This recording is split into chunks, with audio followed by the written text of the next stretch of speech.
Good morning, everybody. My name is Femi Omotayo. I am the lead pastor of this congregation. Hallelujah. This morning, I was supposed to be preaching a sermon about the prophecies announcing the birth of Jesus. But I feel like the Holy Spirit is leading me to talk about something else. Amen. So apologies to the guys who have worked hard on the graphics and the flyers and all of that stuff. But, we have to obey the Holy Spirit as opposed to going with the flow. Amen? Praise the name of the Lord. But before I preach this morning, let me just say a few things about, where the year is wrapping up. We're counting down to Christmas and the New Year. And what I'll be doing over the next few weeks, I believe, is preaching a series of sermons that will lay the foundation for 2024. Amen? So let me say this very carefully. I believe that 2024 has the potential to be a really difficult year. To be a really difficult year. But I believe that as we key into the Word of God, we will flourish and we will prosper. If you believe that, shout hallelujah. Hallelujah. So, Christmas. How many people are excited for Christmas? Amen, amen. So what are you doing for Christmas? Are you planning to buy presents or stuff like that? Huh? Eat food? Okay, let me go around and ask people. So, Tosin, where's your husband? Where's Somi? Wow. Okay, so are you getting him any presents? You're not buying him any presents. Somi, Tosin said she's not getting you a present. Yeah, the ticket Was whose present? From who to who? Larry, what about you? What are you getting for Christmas? There's no money. So, your wife is not getting a present. No, you're not getting her a present. Wow. Femi, what about you? No present. It's going to be quiet. I'm not doing marriage counseling in your houses. What about you? I gave her my list. Oh, so she's getting you a present. Okay. Are you getting him Christmas present? Okay. Are you getting her a present? You think about it. Please come and see me after. We need to lay hands on him. What about you? Are you buying yourself a present? No present for you. You're not going to get yourself a Christmas present. Are you serious? You're just going to be quiet. Okay. What about you, sir? No present. Man, this is going to be a sad Christmas. Gloria, what about you? You're not going to do much. Okay. What about you? You're giving out hugs. I like that. Amen.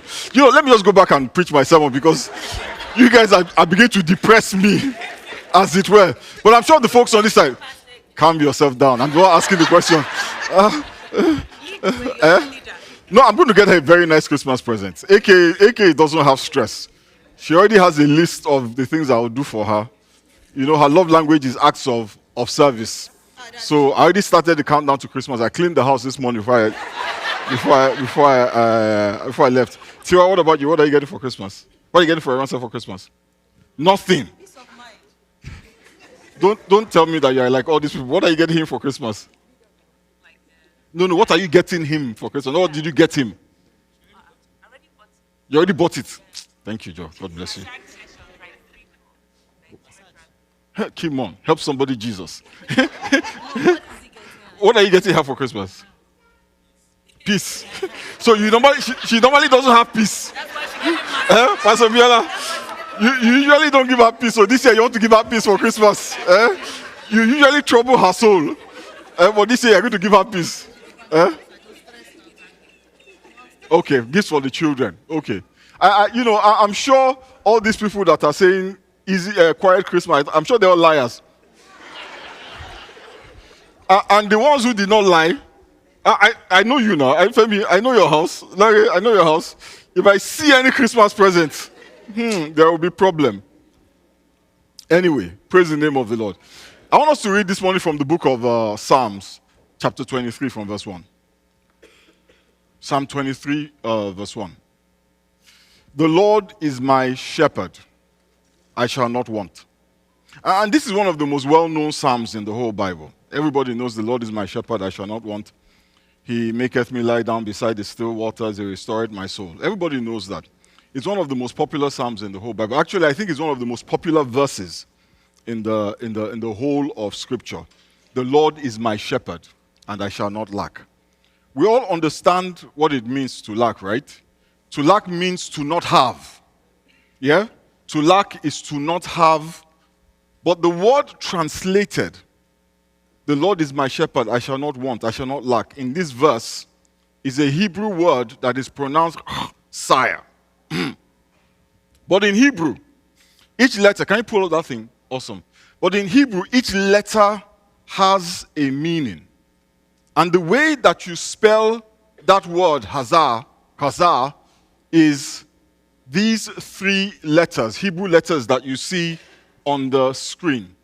And the way Hebrew works is that you read from right to left. We usually read from left to right? But in Hebrew, it is from right to left. And the first letter there is a word that is pronounced heth. Amen? And the second one is samech. And the last one is resh. The letter heth means life. Amen? And samech means support or supply. And resh means head. Amen? Now, if you put those three letters together, what you really get, what it is saying, is that the man who lacks is the man whose life is supplied by his head. The man who lacks, the man who wants, the man who has an insufficiency is the man whose supply is determined by his head. What that simply means is that lack is a consequence of a dependency on oneself. So when the Bible says, the Lord is my shepherd, I shall not lack, implied is that I lack because I am my own shepherd. I lack or I want because the Lord is not my shepherd. So lack comes from a dependency on oneself. It comes from a dependency on one's skills, one's abilities, one's qualifications, one's connections. Amen? But when the Lord is your shepherd, it means that you are completely dependent on the Lord for provision. You are completely dependent on the Lord to meet your needs, to provide for your needs and your wants. Now, the problem is this. For those of us who live in the West, I know that some of the folks who are watching this do not live in the West. But for most of us who live in the West, we have learned to trust in ourselves. We see a path. We see a way. We see these opportunities. So we think to ourselves, if we do this and we do that and we do this and we do that, everything will be okay. But then you get to a place or you get to a point where there is nothing you can do. Then what happens? You know, since the pandemic, the economy has been booming. In fact, the economy has boomed so much they felt the need to slow it down. And things were so good that a lot of jobs opened up, particularly in the tech field. Amen? Everybody was working remote. And I remember during the pandemic, the projection was that is how it was going to be for a long time. That everybody would be working remote. In fact, they were talking about how they were going to scrap offices and all of that stuff. So in order to prosper, all you needed to do, get a certification in some IT category, cyber security, project management, and get 2 or 3 jobs, if you could. Amen?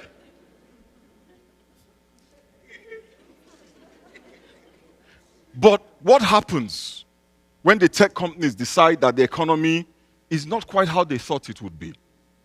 What happens when they start to insist that everybody come back to work, as they are already doing? What happens when they start laying people off, as they are already doing? What happens when they start this very aggressive correction? When your confidence is in that certification, what are you going to do when that certification becomes useless? The Lord is my shepherd. I shall not lack. If all your faith and confidence is in that certification, what are you going to do when things change? Because, you see, if your faith is in your diploma or your degree, in a certification, in a connection, you might find yourself in a place of lack. But if the Lord is your shepherd, if your faith is in your shepherd's ability to look after you, then you will lack nothing. And what we are seeing today in the tech industry, unfortunately, is not new. We've seen this before. We saw it with the real estate boom. I remember in those days, you close on a house. 2004, you close on a house with zero down. And you leave closing with a check to buy furniture from the mortgage company. Those were good days. And then all of a sudden, a word entered into the real estate lexicon: underwater mortgages.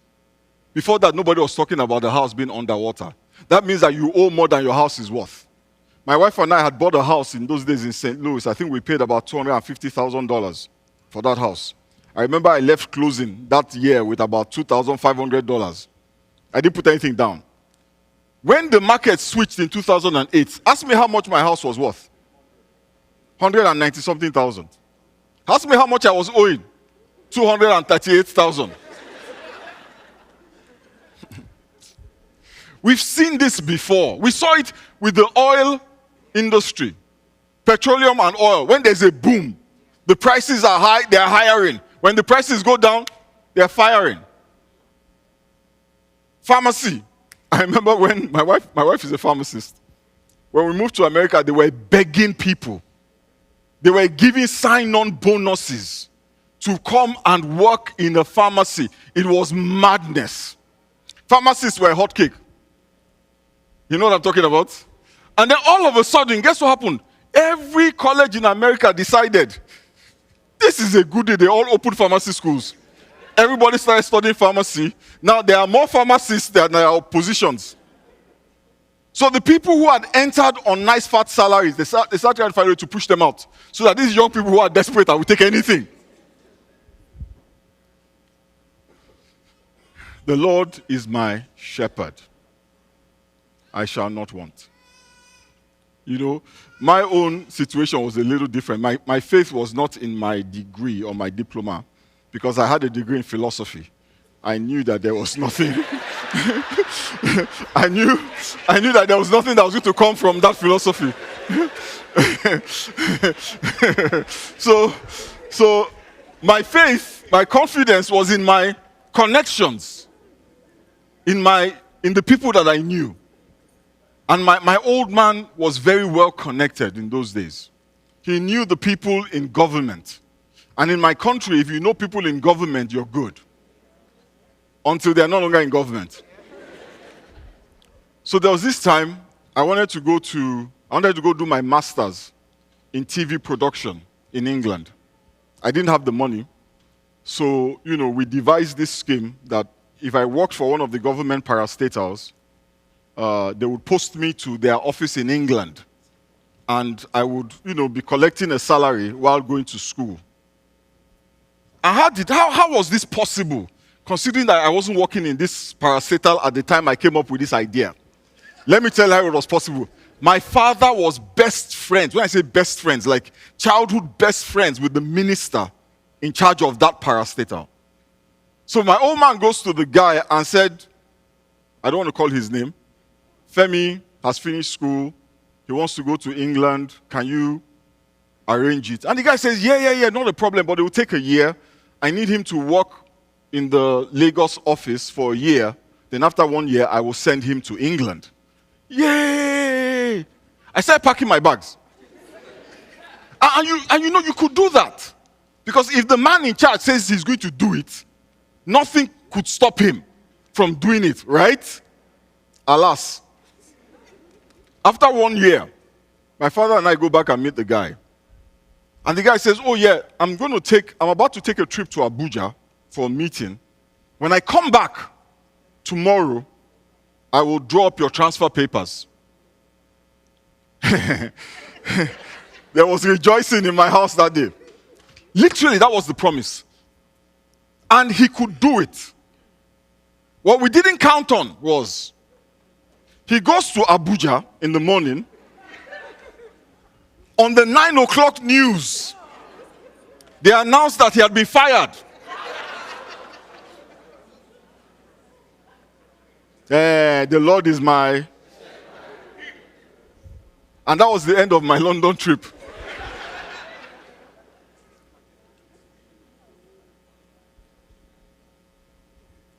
Who are you depending on? Psalm 62, verses 1 to 2 says, truly, my soul finds rest in God.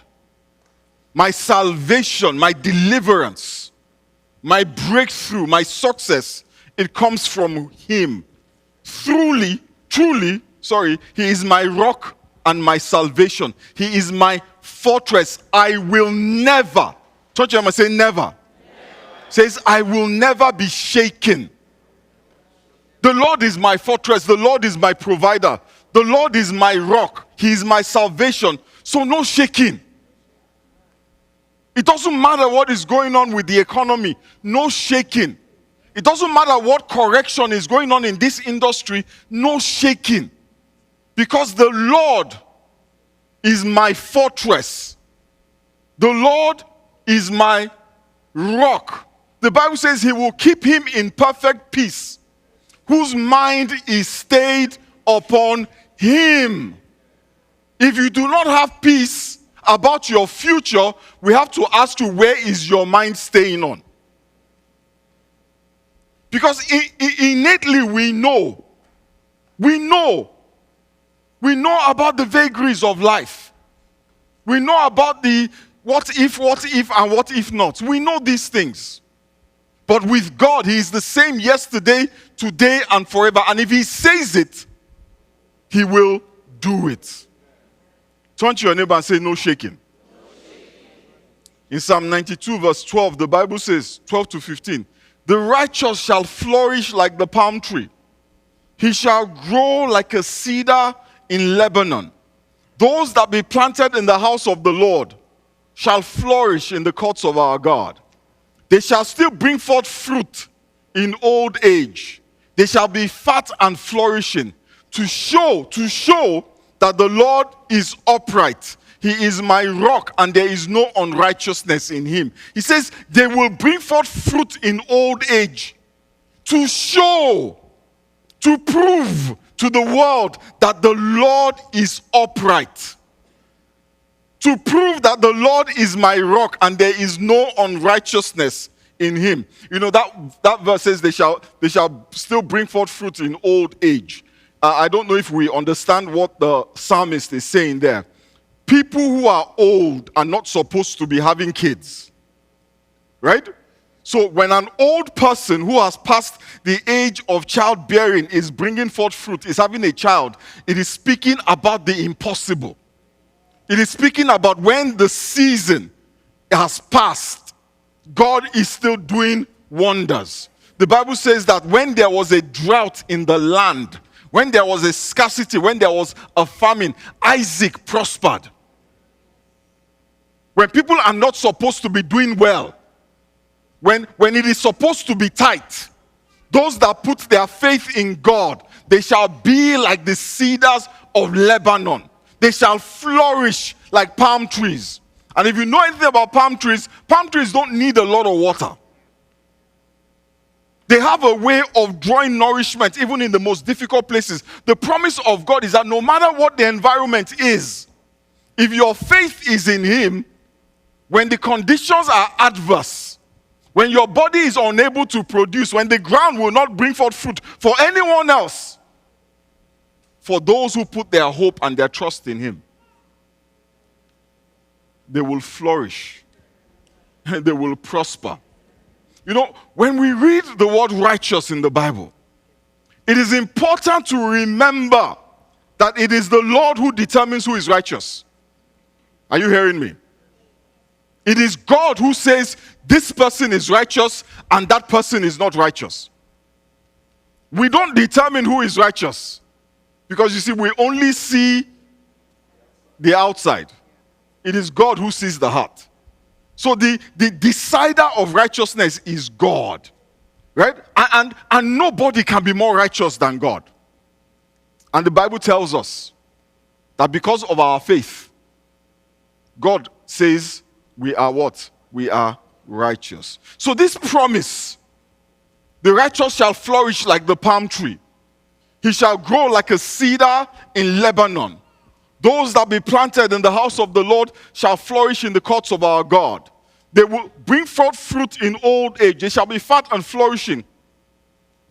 That is a promise for the righteous. Can I tell you guys something? I am the righteousness of God in Christ Jesus. So this is a promise of God for me. Because of my faith. Not because of my deeds, but because of my faith. Because the Bible tells us, by the works of the law shall no man be justified, shall no man be declared righteous. It is simply a consequence of faith. He says, we are the righteousness of God in Christ Jesus. Hallelujah. When our faith is in the word of God, my brothers and sisters, when our faith is in Christ, we are the righteousness of God. And you know what the Bible says about Christ? In John chapter 1 from verses 1 down, it says, in the beginning was the Word, and the Word was with God, and the Word was God. So if you have faith in Jesus, you have faith in His Word, because Jesus is the Word of God. Hallelujah. And if you have faith in His Word, His promise is that even in adversity, even in difficult times and difficult challenge situations, you will flourish. So when a Christian is sitting down and he's so focused on the economic news and is making projections based upon the news, let me tell you what happens. Fear fills his heart. And when fear fills your heart, guess what leaves your heart? Faith. The promise of God is for those who trust Him. Not for those who trust in themselves. Not for those who trust in their certifications or their degrees or their connections. It is for those who trust in God. My brothers and sisters, who is your shepherd? Who is your shepherd? To the extent that you have faith in Jesus, to that extent you have faith in His Word. You cannot say, PF, I trust God. I trust God, but I don't trust His Word. I trust God, I will do what He says, but well, His Word, I don't believe in all of that. You cannot separate Him from His Word, because His Word is who He is. That's why the Bible says in the beginning was the Word, and the Word was with God, and the Word was God. And the Word was made flesh and dwelt amongst us. Hallelujah. Let me be clear. The Word of God and the law are two different things. Amen? The Word of I know this might be a little bit technical for some folks, but the Word of God and the law are two different things. Amen? And many times we use those two words interchangeably. We use the word to describe the law. We conflate the two, but they're very different. Jesus never said, I am the law. He says, I am the word. They're different, amen?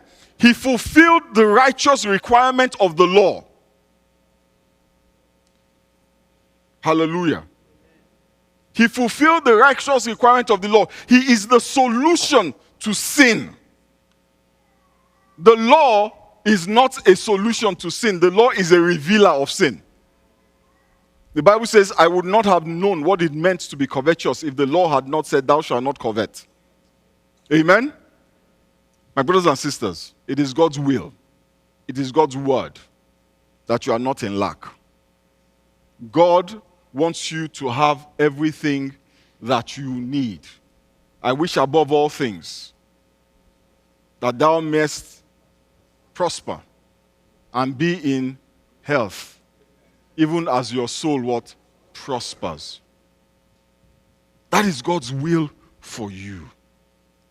The challenge, my brothers and sisters, is that we don't believe this.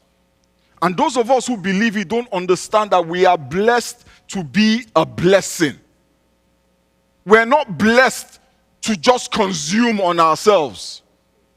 You know, I've spent the last 1 year trying to disabuse us of this notion that Christianity is a means to get wealth. We have this mentality that, you know, God is just a vending machine. And we spent a year trying to break that mentality. Because the Bible says that those who seek wealth for the sake of wealth and for the sake of personal consumption, they fall into many diverse and foolish temptations, and they are pierced with many sorrows. But it is God's will that we prosper. But if you are trying to prosper just so that you can consume, that is when you will fall into all sorts of challenges as a consequence. Let me show you something the Bible says in 2 Corinthians chapter 9, from verses 6 to 8. It says, remember this. Don't you say, remember this. A farmer who plants only a few seeds will get what? A small crop. But the one who plants generously will get a generous crop.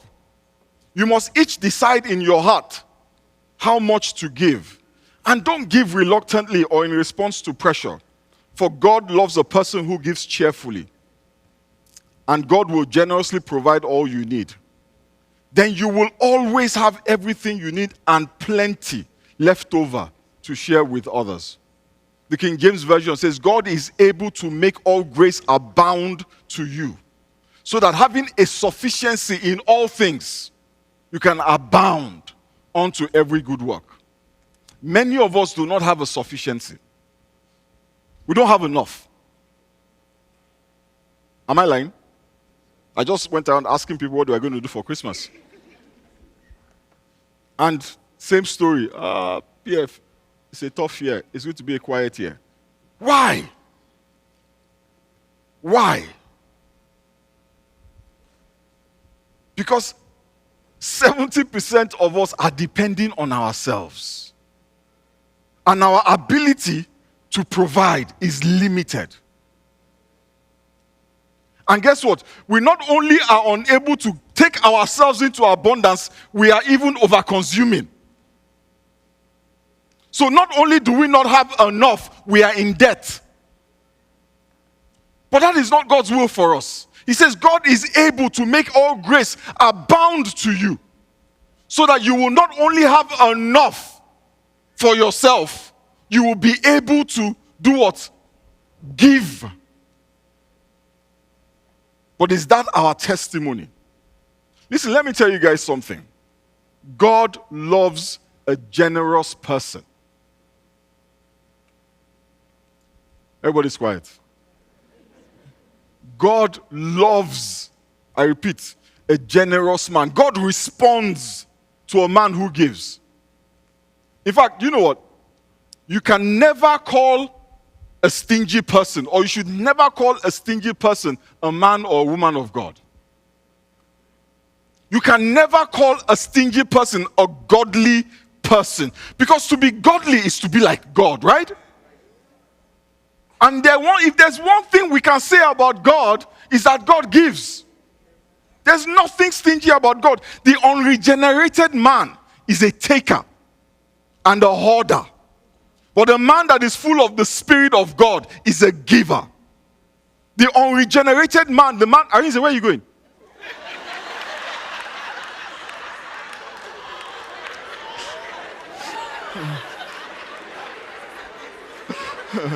It's getting hot in here.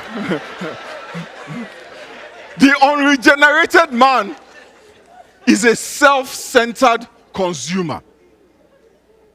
He thinks only about himself. He thinks only about himself. But a godly person A godly man is programmed to give. A godly person cannot see a need and ignore it. A self-centered person says, what is in it for me? If I give you this one, what will I have left? I still have to pay for my Maserati.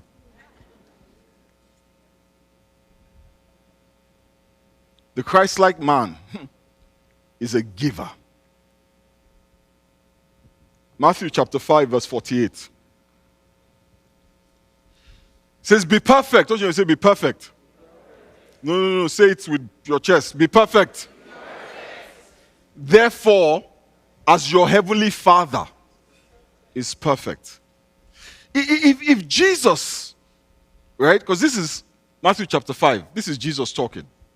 If Jesus is telling us to be perfect, like God is perfect, then you have to understand that he's not talking about moral perfection. Because I've heard people preach this. Be perfect like God is perfect. You cannot do this, you cannot do that, you cannot do this. Be like God. People don't understand what the problem with sin is. Let me tell you what the problem with sin is. We are so small-minded sometimes. Sin is not just what you do with your hands. Do you realize that? How many people know that? What you do with your hands, what you do with your thoughts, they are a small fraction of sin. The things that we see people doing that we sometimes do, that is the tip of the iceberg. The sin that is a problem to God is the sin in our nature. When Adam sinned, he passed it on to every human being that was born of a man. Every human being. That is why Jesus Christ came through a woman. Because the woman carries seed. And the sin is in the seed. Just what I'm trying to say. So God did not allow a man's seed produce Jesus. It doesn't matter what Jesus did. If he was born of a man's seed, he would be a sinner. The sin is in the seed, not in the hands. What we see in the hands is an outflow of the seed. It is the fruit of the seed. So when the Bible says be perfect, it is not talking about your hands. Because no matter how clean your hands are, you cannot clean yourself from the sin of the seed. Do you understand what I'm saying? That is why he had to send Jesus. Because what Jesus Christ did is that he cleansed us in ways that we can never clean ourselves. That is why we're born again. He says, through the first Adam, sin entered into the world. And through the second Adam, life. So when Jesus Christ was saying, be perfect, even as your Father is perfect, he was not talking about be perfect in your hands. Because he knows that no matter how clean your hands are, you can't clean that thing that Adam deposited in you. So when the church is trying to monitor people's hands, I wonder what they're going to do about the one that Adam deposited. How are you going to clean it? Only through the blood of Jesus. So when he said that, he knew that we can never in our flesh be perfect. The only way to perfection is through the cleansing that comes from his blood.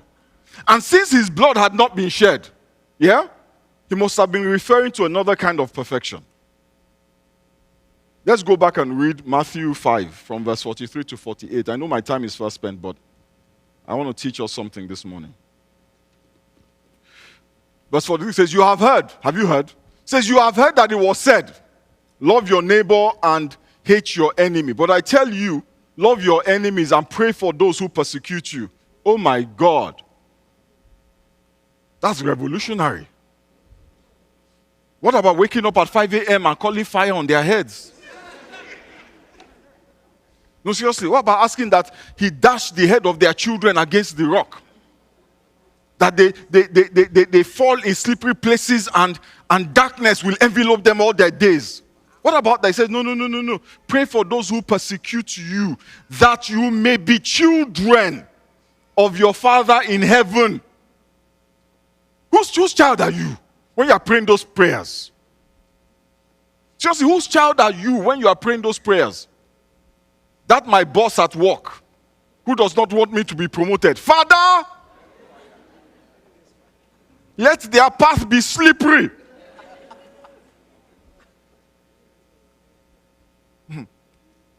Says, be children of your Father in heaven. He causes his sun to rise on the evil, and the good. He sends rain on the righteous and the unrighteous. If you love those who love you, what reward will you get?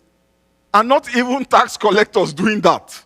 If you greet only your own people, what are you doing more than others?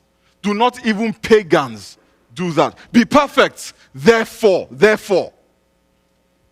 as your heavenly Father is perfect. You see, to be perfect like God is to love indiscriminately. The Bible tells us, for God so loved the world that he gave his only begotten Son to the world. A Christianity, listen, that only gives to friends and family is not a godly Christianity. So this Christmas, as you are thinking of who you are buying gifts for, and friends and family alone, it's problematic.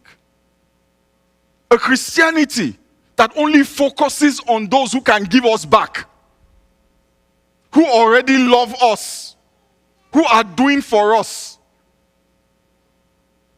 Is that godly? Because he says, be perfect like your Father is perfect. The evil and the righteous, he blesses them all. The tax collectors, they love their families. They help their friends.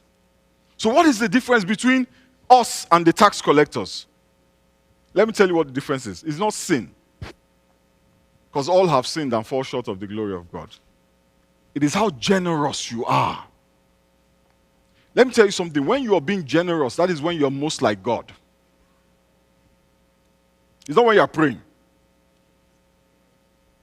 It's not when you are praying. Because when you are praying, you are being a man. The Bible says, let me not deviate. I don't want to enter a rabbit hole today. When you are being generous, that is when you are most like God. The Bible says God is what? Is love. And what does love do? It gives. When you are giving is when you are at your most godly. For some of us, that means we've never been godly. Because we don't do jack for nobody.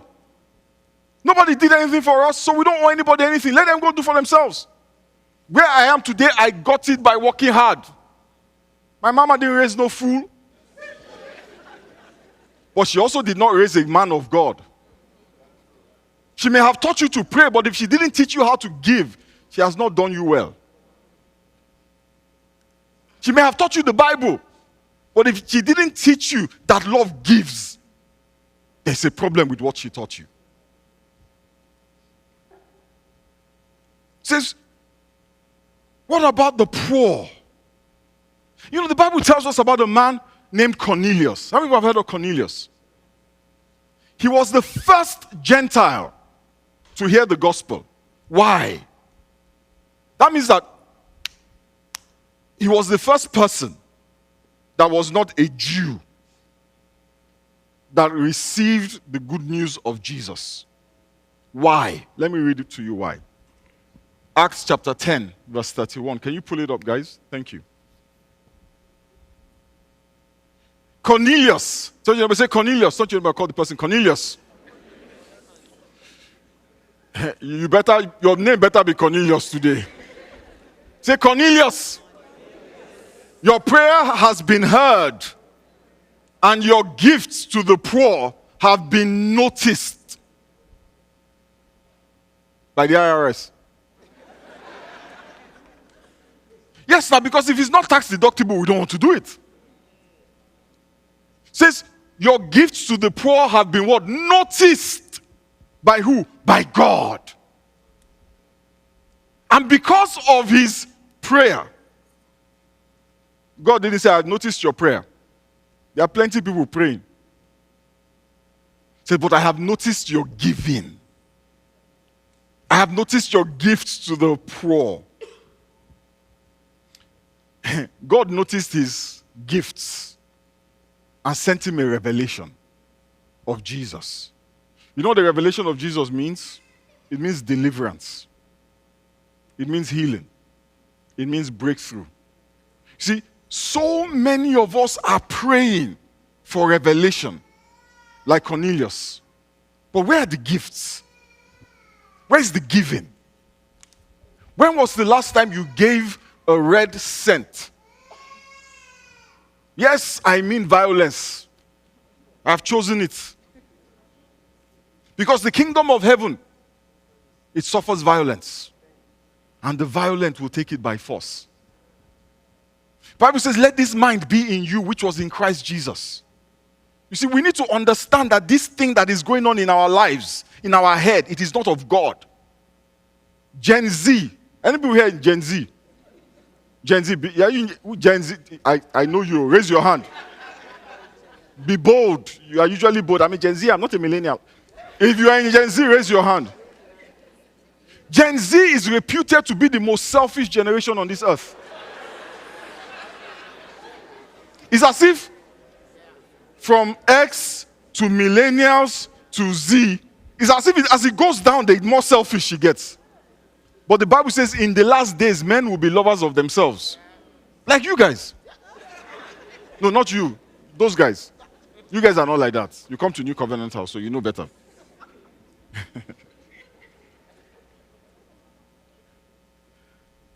Hey, my brothers and sisters.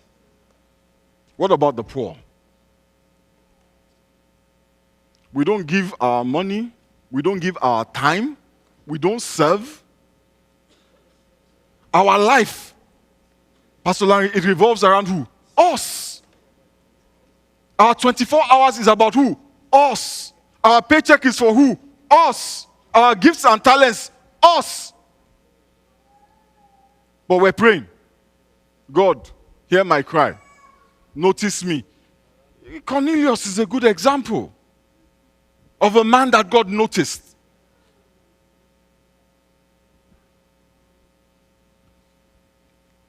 What about the poor?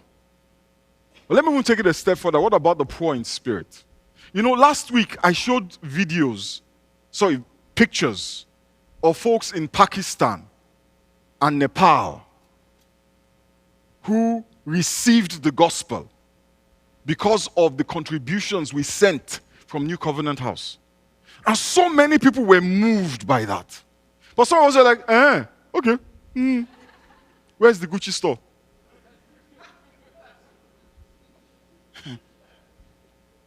What about the poor in spirit? Listen, everybody who has not had the chance to receive the gospel is poor. A man is truly rich when he knows Jesus as Lord and Savior. And the Bible says in Romans chapter 10, and I'm going to close here from verses 9 to 15. If you declare with your mouth that Jesus is Lord and believe in your heart that God raised him from the dead, you will be what? You will be saved. For it is with the heart that you believe and you are justified. And it is with your mouth that you profess your faith and are saved. Scripture says anyone who believes in him will never be put to shame. For there is no difference between Jew and Gentile. The same Lord is Lord for all and richly blesses all who call on him. For everyone who calls on the name of the Lord will be saved. Then verse 40 says, how then can they call on the one they have not believed in? And how can they believe in the one of whom they have not heard? And how can they hear without someone preaching to them? And how can anyone preach to them unless they are sent?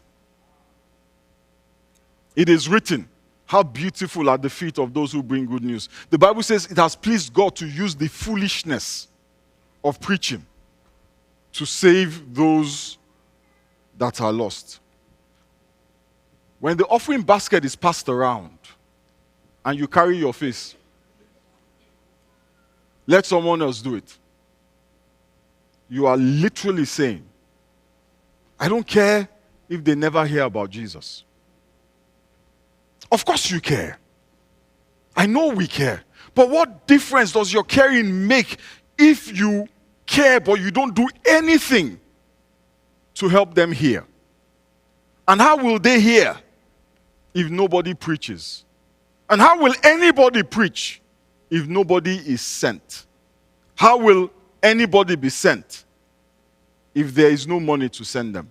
If you do not give for them to be sent? My brothers and sisters, you have been blessed to be a blessing. That is faith.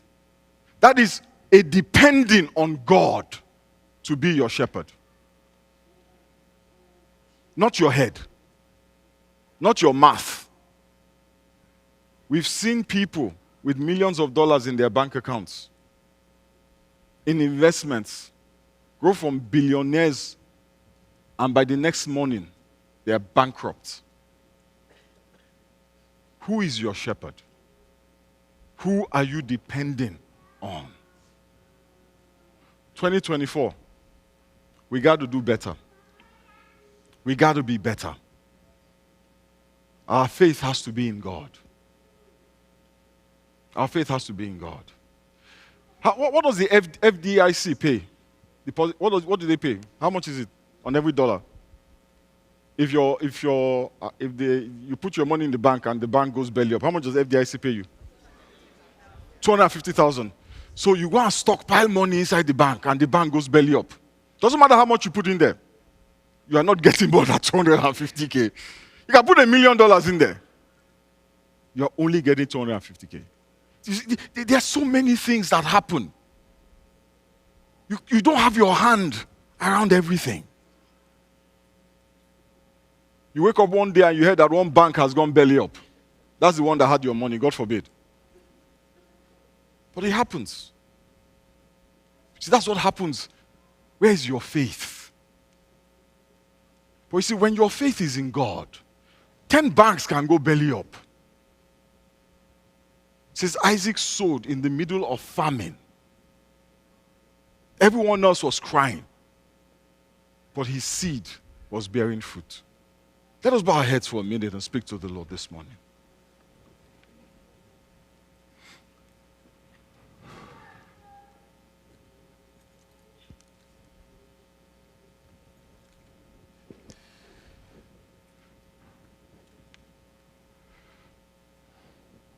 It says, let this mind be in you that was in Christ. It says, for God so loved the world that he gave. God's love language is given. That's God's love language. It is given. Because we know that people will speak what they expect. Let's speak to the Lord this morning. Say, Father, help me. Help me be perfect like you are perfect. Give me a burden for the poor. Not just poor financially, but also poor in spirit. Help me to care. Help me to care about the gospel. It is the power of God unto salvation. Help me to care, Father. Heavenly Father, we thank you and we bless you. Almighty and ever-living God, we give you praise. Father, you are worthy of all the praise and you are worthy of all the worship. Father, there is just no one like you. We thank you, Father, for all the blessings with which you have blessed us. But Father, this morning we recognize that we are blessed to be a blessing. Father, we're not blessed so that we can just consume, but we're blessed to be a blessing. Help us, Almighty God, with the blessing that we have, to be a blessing. We give you praise and we give you glory. In the mighty name of Jesus, we have prayed. Amen. Praise the name of the Lord.